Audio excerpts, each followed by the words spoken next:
Most sports bettors lose money, but what if I told you that there's a way to flip the odds in your favor?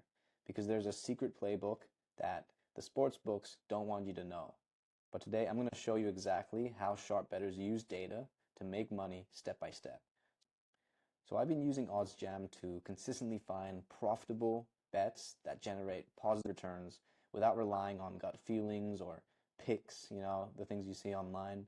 So I'm going to show you exactly how I find, analyze, and place positive EV bets like a pro and avoid the biggest mistakes that bettors make. So we're sitting here in the OddsJam dashboard, and basically the way this works is you can see right here, there's the positive EV tab. And when you pull it up, it just opens like the list of all the different options that you have. This tab right here shows positive expected value. Now, to kind of explain what that is pretty much if you were to bet $100 in total, you would make back $15 on average across like the long term. So you place a bunch of these 15% bets, you should on average make back $15. That's pretty much how it works. Now, obviously, there's different variables that can happen. You can get unlucky, go on this losing streak, and be down for a bit, but over the long term, over like hundreds and thousands of dollars wagered, you should be up 15%. So here's like a list of different odds. I'm going to actually walk through step by step and place a bet myself. So we have this one right here, Leicester versus Manchester United, player shots, the lit under 0.5 shots. You're getting it at plus 125 odds, and Bet365 has decent odds for this. So you pull up, you can actually compare it. So basically what we're doing is we're shopping, like just like when you go grocery shopping, you try to find the best deals. It's the same thing here. If you compare Bet365 across the other sites, you get it at plus 125, whereas Tab Touch, you get it at minus 127, and the average odds is plus 102. So Bet365 has the best odds overall. So that's kind of how this process works. You pick something with the best odds. So I have Bet365 opened up right here, the bet, and I'm going to go find the lit under 0.5 shots. But first, before I do that, I want to mention something because I just created a fresh account with Bet365.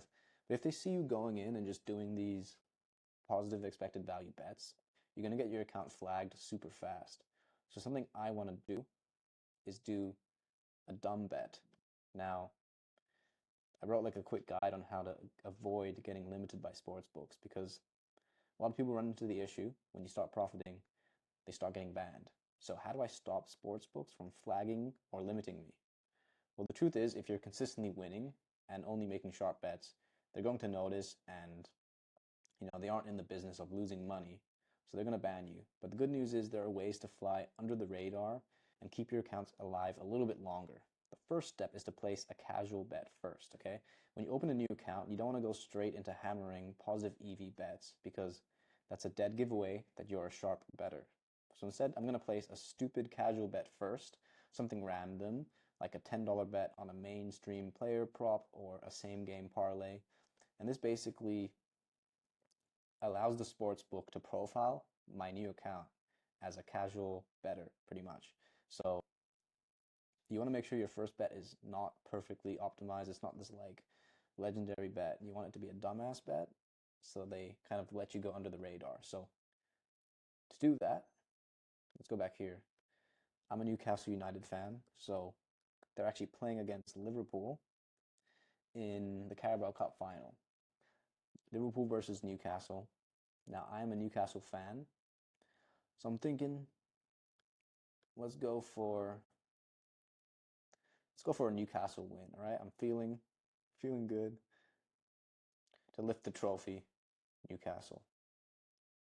So this would be an example of like a dumb bet. Now, I'm going to be watching this game, so for the memes, we'll place the bet, we'll watch it live, and it's just for fun. So we got to place one of these to kind of let the account chill out under the radar. So we've done it. Newcastle to lift the trophy. YOLO. 34 return from $10. So we've done one of these bets. Now let's go back to finding the positive expected value bets. So we're looking at the list right here, and we want to find bets with positive expected value. So look in here and we see team total cards. Bologna under 2.5. Go Bologna under 2.5 right here for 2. That gives us a 10% expect value on this bet. So I could go place this bet, but I want to do something first, because another tip on how to avoid getting limited by sportsbooks is to use parlays. People like to talk bad about parlays. They say that, parlays are stupid. You're just going to lose money in the long term. And it's true. Okay, most people lose money on parlays. And the sports books, they love parlay bettors because most people with parlays, they lose money. So if you're making parlay plays, then it looks like you're a losing bettor, which then lets the system know we'll let this guy keep going because he's an idiot. He's going to lose money. So you want to do parlay bets. The thing is, though, people don't know this, but parlays are actually very good when you do expected value bets. It actually profits more, and I'm going to explain why. Because, people think that parlays suck. They say that parlays are terrible and that you should only play straight bets. And for most bettors, that's true because they're making negative expected value bets. If you're taking bad odds and betting on things with no edge, parlays just amplify your losses. But here's what people don't realize.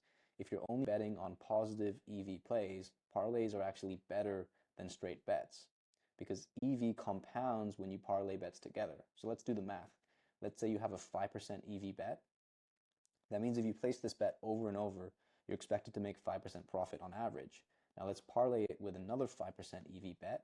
And most people assume that means you get 10% EV total, but it's actually better than that because the formula for EV in a parlay is EV parlay equals 1 plus EV1 times by 1 plus EV2 minus 1. And since both bets have 5% EV, or 0.05 in decimal, we plug it in and you get 1.05 times 1.05 minus 1. That equals 1.1025 minus 1, which equals, basically, you get 10.25% expected EV. So it's a little bit of an improvement, but it's still good. But the thing is, instead of just 5% per bet, the parlay makes the entire bet 10.25% EV. So you're doubling your expected value on the bet for wagering the same amount of money. Now, if we add a third bet, it basically just triples the process again, and you get up to 15.76% expected value. So here's the key part. If I bet $10 straight, my EV is only 5%. So I expect to make 50 cents in long-term profit per bet. But if I parlay 3 positive expected value bets, my EV is now 15.76%, meaning my $10 bet now expects to make $1.58 instead.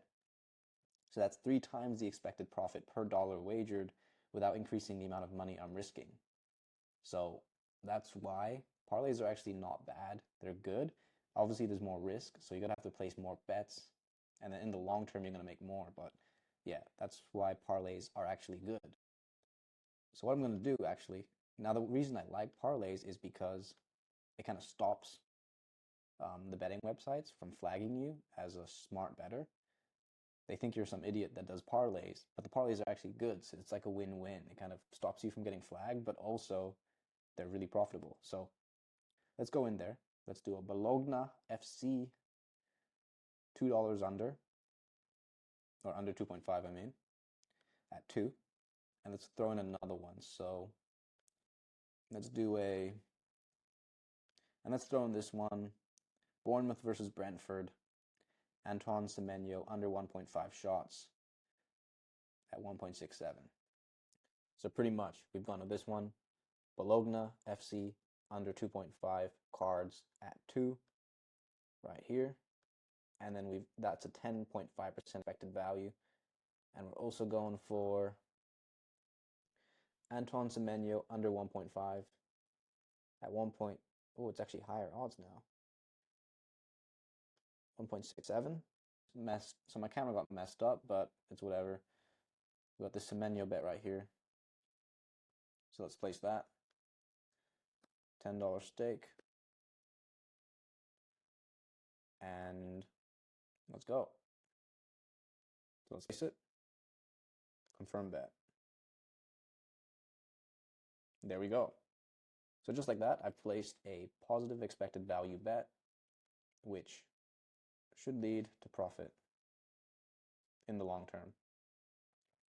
So we got my DGen bet right here, and then the positive EV bet right here. That's OddsJam in action. It's super useful. I'm going to be using it a lot over the next few days to see how it goes, but if you want to check it out, I'll put a link to it in the description. This makes it so much more convenient. You can just find games instantly, and yeah, you're guaranteed to profit in the long term. But yeah, it's pretty useful. There's also the arbitrage feature, which I don't really like arbitrage betting because I feel like you're more likely to get flagged when you do this. Because if you're betting on like different sites, right, you're using like weird kind of numbers. That's actually another tip. You don't want to use weird numbers like 1.73 or like these weird kind of bet sizes because it flags it, because it makes it really obvious you're doing arbitrage betting. You want to use flat numbers like 170 like it's doing here. But when you start getting weird numbers like 22 and stuff, starts getting obvious what you're doing. But overall, like arbitrage bets, you are losing expected value on each bet. I prefer just doing expected value bets because like over the long term, you're going to profit. So you want to keep doing this. And yeah, it's just better long term. So hopefully you find this helpful. So now you know how to find positive expected value bets. But if you don't have a proper strategy when it comes to sports betting, then you're set up for failure. So check out this video next to see the only sports betting strategy you need to make money in 2025.